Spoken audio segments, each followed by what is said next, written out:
Welcome back. Welcome back. Welcome back to the podcast Indestructible Soul. Your host, Mr. Jonathan Beauregard. It's been a couple of weeks. A lot of things has happened. I want to welcome everybody back. Thank you for your continued support. And today we're going to continue our series on fatherhood, particularly Black fatherhood. Um, but before we get there, I'm happy. I know we talked a little bit about, I try not to go too far into politics, even though I did a whole show on politics. Um, but we got a new president elect Joe Biden. And for the first time in history, I'm so proud. We not only have an African American female in the vice president seat, South Asian, African American female in the seat of vice president.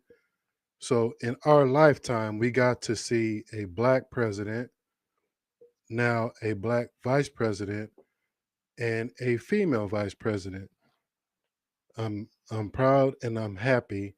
More importantly, to get Mr. Trump out of office, and I think it's hilarious, but we all predicted it that he was going to whine and kick and scream his way out of office and throw a tantrum probably for the next 4 years. So I don't think any of us are surprised, but nonetheless, I'm pleased. Now, here's one thing I will say: America is still America. So all of a sudden, Trump didn't bring racism in, and he definitely didn't take it out. He exposed it. So thank him for that. That we get to see, and the world got to see exactly who America is. Now we have to hold him to the fire, and we have to continue to demand a black agenda. We have to continue to demand that they create policies that specifically address and benefit African Americans, not minorities, but African Americans. We have to continue to pressure them for a specific black agenda for getting rid of systematic racism, getting rid of mass incarceration, the wealth gap in this country, and so forth. So we have to continue, but I'm happy and I'm here. I reached out to several people to be on several fathers to come on the show, maybe next week. Um, Reached out, didn't get the response I wanted, but it is what it is. But before I get into the topic, I'm excited. So, as you all know, I'm a licensed therapist, marriage and family therapist, and I started my private practice this year, and I'm excited. And I'm going to be making some big announcements within the next week or so when it comes to the private practice Beauregard therapy. I don't talk about it much on the show, but big things are happening. God is blessing, and hopefully within the next couple of weeks, I'm going to be making some big announcements in terms of um, where the private practice is going. So I'm happy about it. So I wanted to continue the show, and there's so much information that I want to talk about, so many different aspects of Black fatherhood that I want to address or need to address that, I can't do it in one show. And even what I want to talk about today, I know I can't cover it all in today's show. So last week or a couple of weeks ago, one of the things I set out to do was to dispel the myth that most Black families do not have two parents or Black fathers in the home. So, as we know, I'm not going to go back into all the details. I'm not going to go back into all the statistics. One of the things that we do know is that there are more Black families with Black fathers or with fathers than there are Black families without fathers. So we can dispel that myth and the assumption that most of our families do not have two parents or do not have a father in the home. So there's statistical hard facts data to prove that. There's also hard facts and data to prove that when it comes to our counterparts, meaning Black fathers, those who are in the home, when compared to Hispanic fathers, when compared to white fathers, not only are we in the home, but we are more active and involved in our children's life. And one of the things that they did is they looked at different aspects of family life, homework, sports, school, and things like that. And what they found was that Black fathers, when in the home, is more involved in our children's lives compared to Hispanic and white fathers. You could check the data yourself. And the reason why I thought that was important to talk about is because we have to change that myth, but at the same time, we got to continue to move forward to not only restore the Black father into the family, but we have to continue to move forward to dispel the myth of that Black men don't raise their children. Now, so today's topic is basically, the punchline is Black fathers matter. And I'm going to talk about why Black fathers matter. But I got to give things historical context and I have to set it up.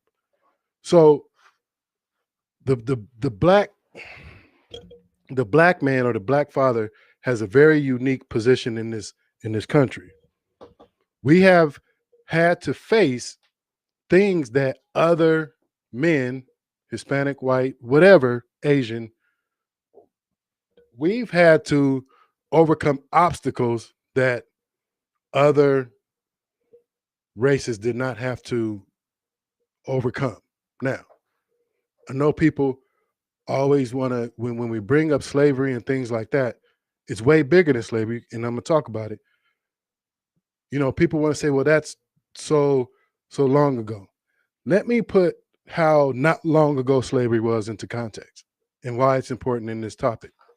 When we talk about not only Black fathers, but we talk about the Black family, how the Black father, the Black man, was systematically ripped away from the family. Systematically. Now, so when we talk about slavery being a long time ago, let's put it into context. So I did the math, at least in my head, and somebody can correct me. We're 7 generations out of slavery, 7. My great grandmother, so I have my grandmother and my great grandmother, right? My great great grandmother was a slave. Do the math on that. Now, when we talk about not just slavery ripping away the family, but taking the man out of the family, that continued. So even after, the Emancipation Proclamation, there are several things that continue to rip the Black male out of the family. So we got slavery as one. Then we have mass incarceration. So when you have a system, so you could say, Black men didn't have to go to prison. Black men didn't have to do the things that they did to go to prison. Okay, whatever. But at the same time, when you have a system that has disfranchised you, and we have to turn to things untraditional, sometimes crime. But then when you look at how crimes were judged more harshly for African American men and mass incarceration and things like that, ripped us away from the family. So not only did you have slavery, but then you had mass incarceration. And then check this one out. Here's another one that people still to this day don't understand is the welfare system. So you got After slavery, you got incarceration, then you have the welfare system that continued to keep, not only keep the black man out of the family, but demonize the black man as being lazy, not wanting to work, and not wanting to take care of their family. Now, here's one that most of you probably will never think about when we're talking about disfranchising men and fathers out of the home. And I wonder if you can guess what it is, but I'm gonna tell you anyway. The school to prison pipeline. Let's talk about that real quick. So one of the things that we know for African American men, African American boys, when we have an educational system, which is basically the prelude to prison, because even at a very early age, we begin to disenfranchise boys, we begin to take them out of the school system, suspend them, stigmatize them, so forth and so on. And there's clear proof of the school to prison pipeline, which then further damages the black family. Think about that. So the problem is, and what people, even us as black people, we talk about deadbeat dads all the time. We talk about, or we've bought into this notion that black men don't want to take care of their kids.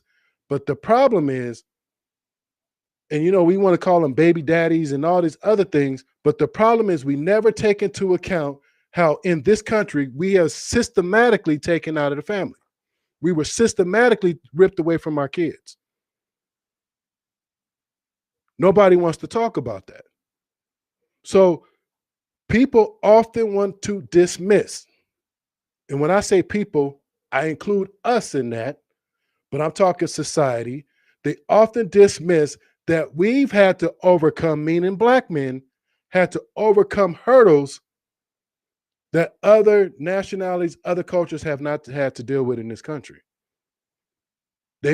Hispanics and whites have not had to deal with mass incarceration, have not had to deal with the school to pipeline prison system, has not had to deal with systematically ripping, the family away, due to slavery and other forms of systematically removing the black man out of the family. Now, here's the problem, black women. You guys bought into it. You guys bought into it. So what do I mean by that? And I'll go ahead and say it.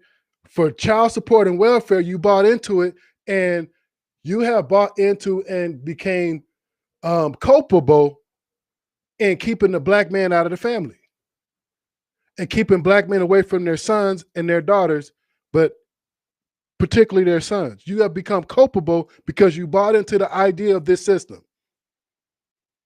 So sometimes we want to talk about systematic racism, but now we got to talk about ourselves. It's very difficult to move forward. It's very difficult to make changes if we don't look at self. Now, I'm not saying that there's just not some flat out deadbeat dads out there. I get it. I'm not talking about them. But I am talking about how we as a people have bought into the system and have assisted in taking the black man out of the family. Now, let me back up real quick. Here's another thing. Here's my opinion. It is time, if we're going to move forward with any black agenda, we have to put the black family back in place. Now, does that mean that everybody's going to get along in the sense that, okay, if you're divorced or if you're separated, never married, okay, all of that's fine and dandy. But at the same time, we have to allow black men to build relationships with their children. And for those who are still in the family and still have their family together, if you expect for us as a people to move forward, we have to put the black man back in his rightful place. which is at the head, at the lead of the family. I too often see black men who are in the home have to compete and have to jock for a position in the family with their woman. Because systematically and mentally, we have bought into the system. And instead of allowing the black man, the black father, its rightful position in the family, its rightful position in his children's life. Here's the thing: God set forth the natural order in terms of the role of mom, the role of dad. We play two different roles, all out of love, but we play two different roles. But before I felt like I needed to set it up that way so we can have context, in the sense that when we talk about how black fathers matter, but I have to talk about how we got here. And we didn't get here because you have a bunch of black men who don't want to raise their children. It's the exact opposite. And so what happens is, when you talk about a father who's not raising his kids, you got to talk about the reasons why. You got to talk about the context of it. So let's move forward a little bit. So when we talk about fatherhood, I want to talk specifically why black fathers matter to their sons, right? Here's the thing. People often ask the question, can single women raise black boys? The answer is yes, no, and maybe. But the fact of the matter is, sure they can. But at the same time, is there something missing? And is there something naturally about a father and son relationship that a mother cannot fulfill? And the answer to that is yes. There's certain things and there's certain aspects to a father-son relationship that cannot be replaced by mom. Now, when I say father, sometimes that's going to be biological, sometimes that might be step, sometimes that might be some type of surrogate father, nonetheless, a father. Here's the thing. There are so many, if you hear some banging or something, they're doing some construction upstairs. There are so many factors that we overlook when we talk about father-son relationship. And the effects, and maybe I'll talk about this more next week, but the effects and the problems that are created when there is no father-son relationship. Now, but here's why fathers are important. And the problem is, can women, like I said, there could be some type of surrogate father. Can women teach boys how to be men? Maybe. I really want to say no, but I'm going to say maybe. Because, maybe that woman had a strong father figure, and she can instill some values that, whatever. But here's what I'm getting to. When we talk about a father-son relationship, there is an innate connection. There is an innate connection between father and son. Here's one thing that fathers have to take responsibility for, and here's the women who deny fathers to have relationships with their son. You have to take responsibility for it. Now let's talk about development real quick. There is an innate connection between a father and a son. And oftentimes what happens is, not oftentimes, it's how this works. As a son, how do you think I begin to find my identity? How do you think I begin to find what it's supposed to be like dealing with the world, dealing with my own boyhood to manhood, dealing with who I am as a boy without my father? My father, or the father, is the first example of who I'm supposed to be. One of the things that people don't understand about boys, as we grow up, we begin to mimic other males around us or other people around us. So what happens is, if I don't have a father figure, but not only a father figure to see how this is supposed to work and pay attention to this, not only, but what about when I'm dealing with different emotions and trying to understand who I am? That begins with that father-son connection. And oftentimes what happens is we wonder why, and I get a lot of clients who struggle with teenage boys, and they wonder why at certain age these boys begin to struggle or begin to bump heads with their moms when their dads are not around. Because there's certain things that you can't do for him emotionally and mentally that they're looking for from their father or a male figure at best.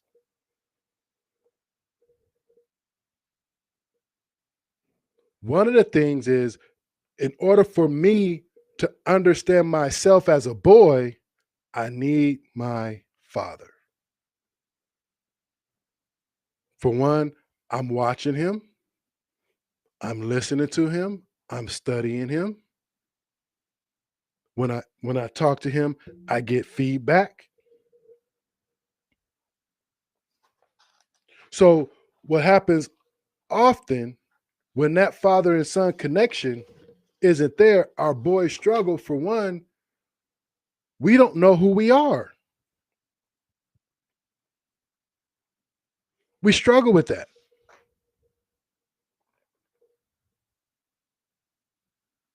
Here's the thing. When we're talking about personal development, perseverance, the different characteristics and values, we learn those things as a young kid. So, and a lot of times we can learn them from our mother, but at the same time, when I have a father figure in the home and who's present, who's active, and when we're talking about development academically, development socially, development in terms of self-esteem and self-confidence, a positive father will help those things along and help instill those things. But oftentimes what happens is we forget and we get in the way of that. And because of our stuff as parents, for some reason, we don't allow that father and son connection. Fathers parent different than mothers do. And not to say that fathers aren't nurturing, but one of the things we have to understand is that as a man, but as a black man, the world is different for us. No one coddles us.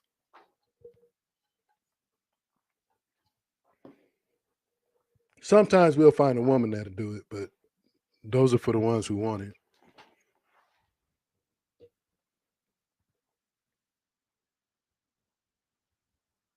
So here's the thing.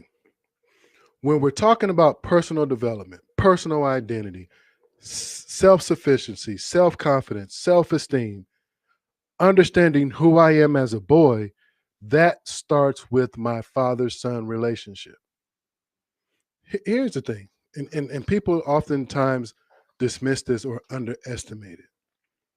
Why do you think so many young boys turn to who are absent of a father? And it doesn't necessarily mean their biological father. Why do you think so many boys turn to other things outside of the family trying to build connection? trying to build a sense of belonging. That first sense of belonging comes from a father.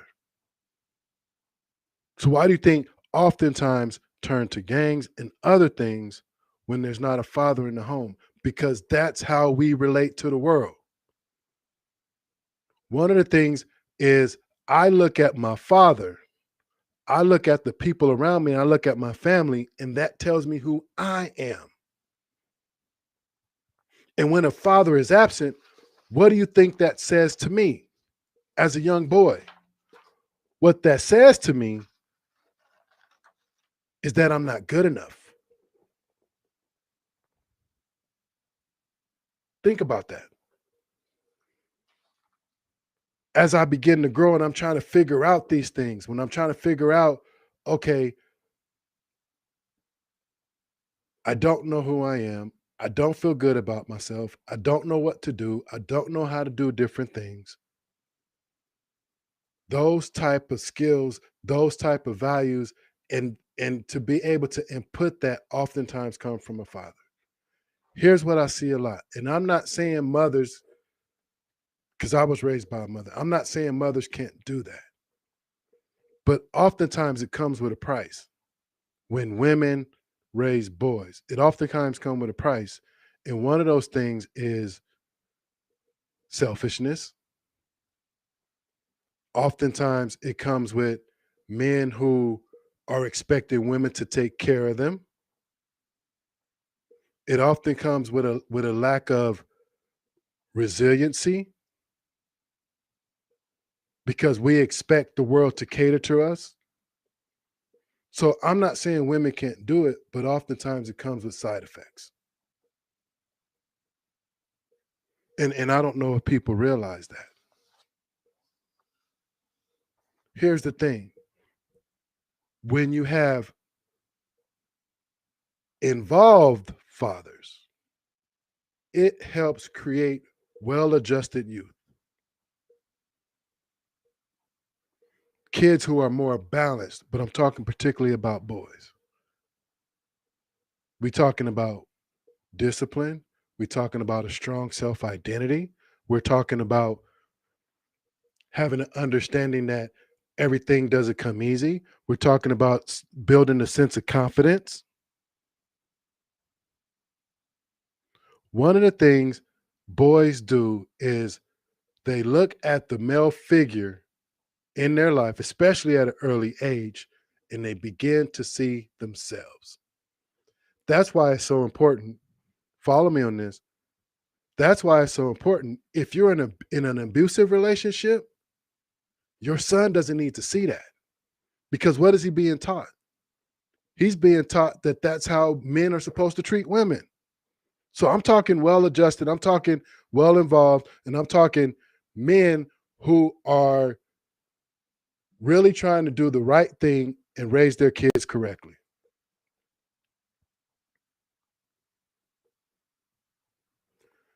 The other thing is we have to, as a family system, have to allow our men to take their rightful position back in the family.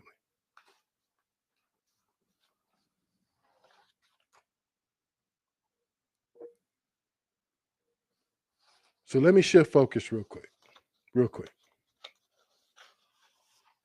Here's some things that boys need from their father. Follow me on this. So if you got there's some dads out there listening. You may or may not agree with some of these things, but here's a few things that boys need from their fathers. The first thing they need, and they're not in any particular order, is they need fathers to show them that respect and love for their mothers. What do I mean by that? Here's the thing. If you're married, if you're no longer married, if you're separated, if whatever your situation is, fathers need to show their sons mother respect and love. Why is that important? Think about it. Remember, your sons are looking at you, and you are the first example to them of how to treat women.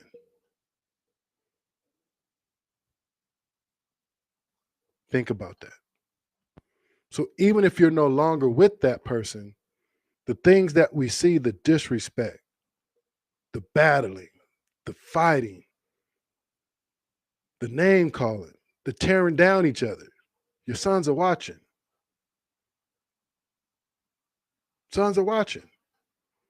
So regardless if you're married or not, regardless of how you feel about their mother,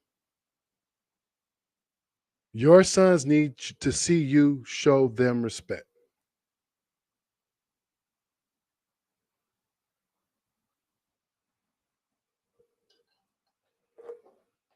Here's the second thing. Some of you may not agree with this, but sons need their fathers to show them that they're human, to show them their failures. What do I mean by that? A lot of times, believe it or not, fathers and sons get to a point, especially at a certain age, where they start competing with each other. I see a lot of fathers try to sabotage their sons because of their failures and because of their missed potential. But here's the thing, when fathers make mistakes, show your sons your mistakes. But the caveat to that is show them how to overcome them. Here's the thing. It's our job as parents, especially fathers, is to help teach resiliency, to help teach the fact that things aren't going to always be easy. Sometimes I fail. This is where I failed, but this is how I overcame it. I can't tell you how many men, teenagers, and boys that come to me because they're depressed because of a simple failure. Because of a simple failure. Sometimes get so depressed, want to harm themselves, or they just want to give up because of a simple failure. Where do you think that's taught? Fathers teaching or showing kids that, look, I fail, I'm human, but then also supporting kids through their failures to help teach resiliency. Absent of that, absent of a father to show you that, is why our boys struggle with competition. That's why our boys struggle with when things get hard.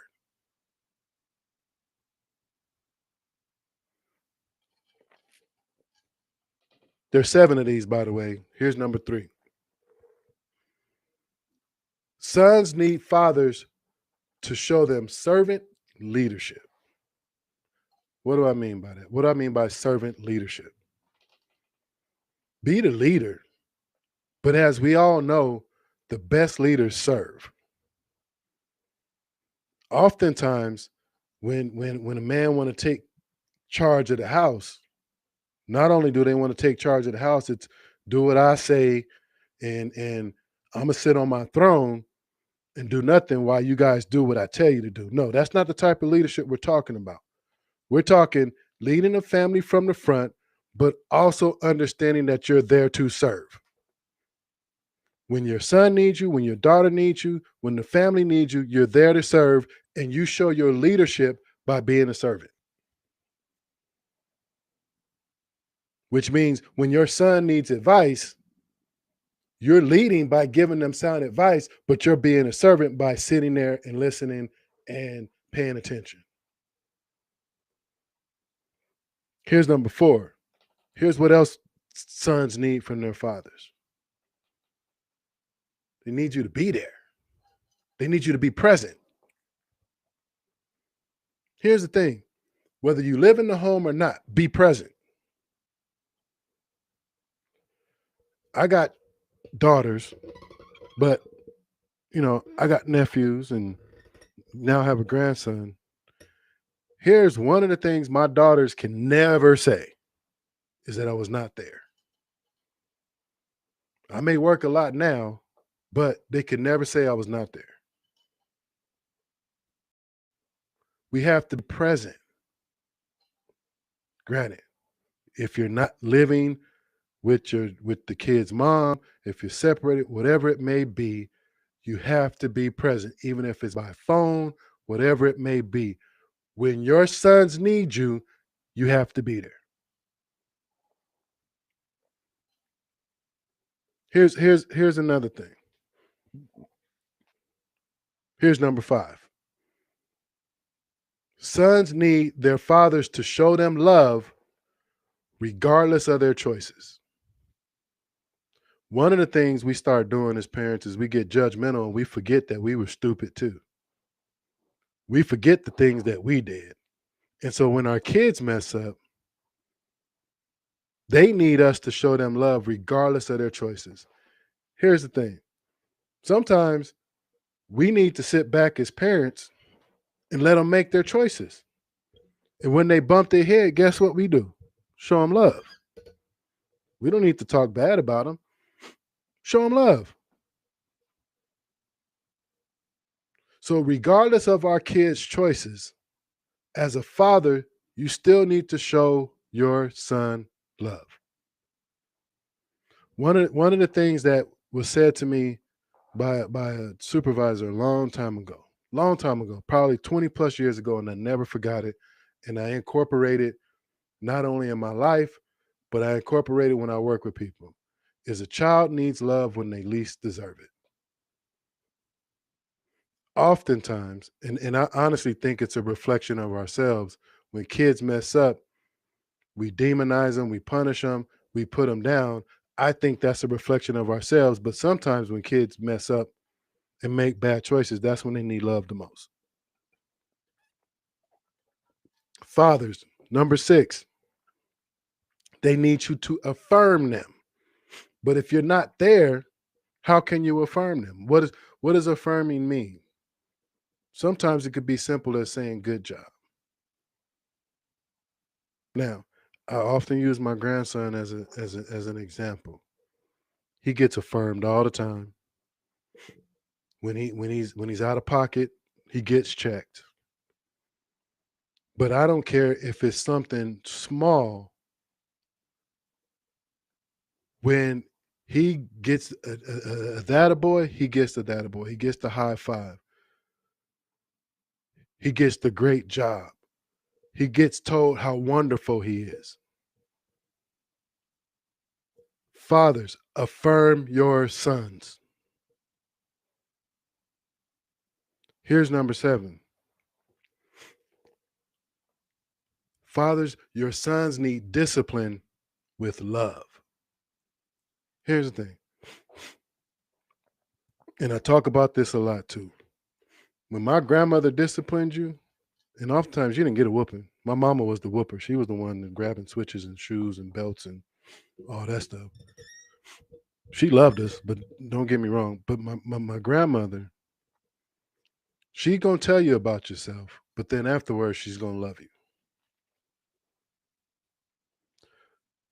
Here's the thing. We don't have to discipline our kids, especially our kids, but since we're talking about boys, we don't have to discipline them with shame. Fathers, when you discipline your sons, you have to come from a place of love. And here's the caveat. When you discipline your son, are you leaving them better off than before they did whatever they did to get in trouble in the first place? So here's the thing. Are they learning something? But most importantly, is their spirit still intact?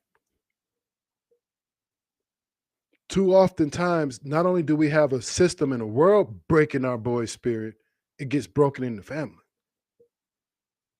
So when we talk about disciplining, it has to come from a place of love.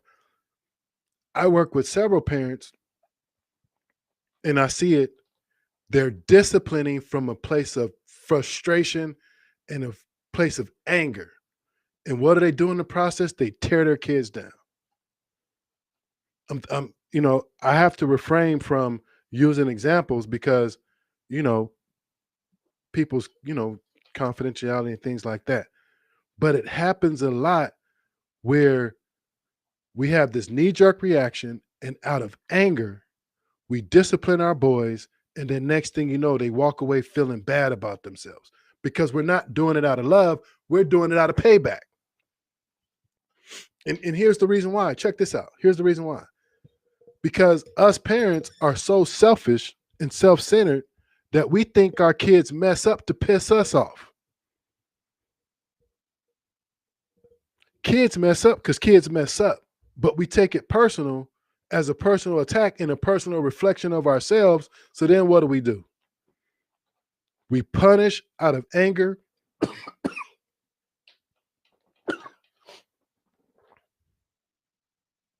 and revenge, and we don't discipline out of love.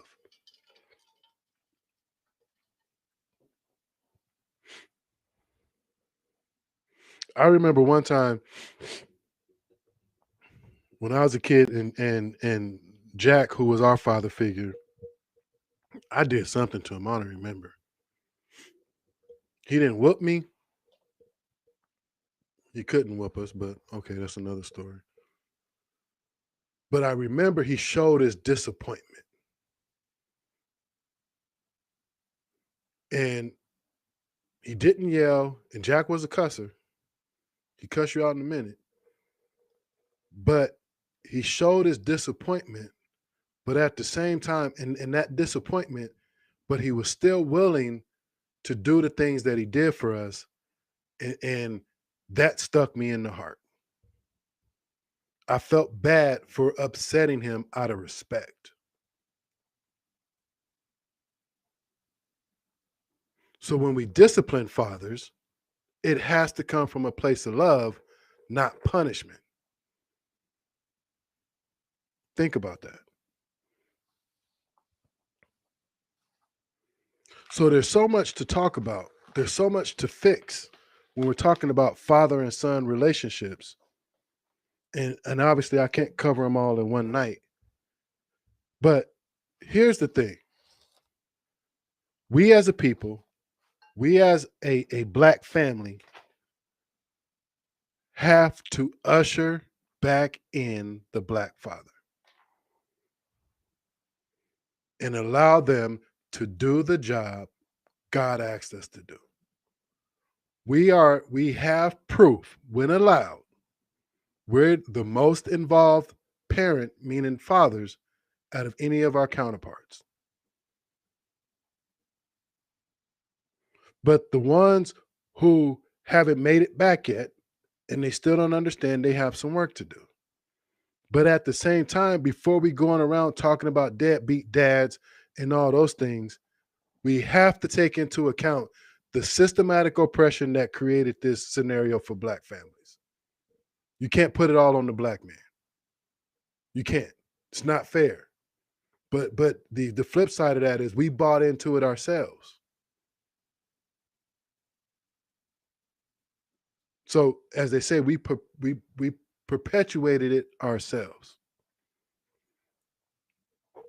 So I'm going to continue this series on the Black father, Black fatherhood, Black fathers matter.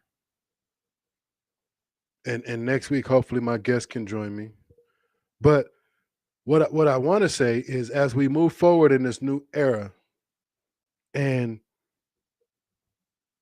we work on this Black agenda with this new president and this new vice president, we can't leave the Black father out of the equation. And here's my criticism of Black Lives Matter, not the statement Black Lives Matter, but the organization, is that they are systematically excluding the Black heterosexual male out of the equation. Do your research. So here's the thing. We deserve more credit as Black men. We deserve more credit as Black fathers. That doesn't mean that we don't have work to do, and that doesn't mean that we don't have things we got to make better. So for those of you who are struggling with Black fathers and building relationships, you could use me as a resource to help fathers and sons reconnect. So once again, I want to thank you guys. I want to thank you guys for continuing to support me in this podcast, supporting Beauregard Therapy. Big things are happening. God is blessing, and there's more to come. So I want to thank you all for joining me, and we're going to continue to fight. Good night. This has been Indestructible Soul. They want our souls, but they can't have it. We're indestructible. Thank you and have a good night.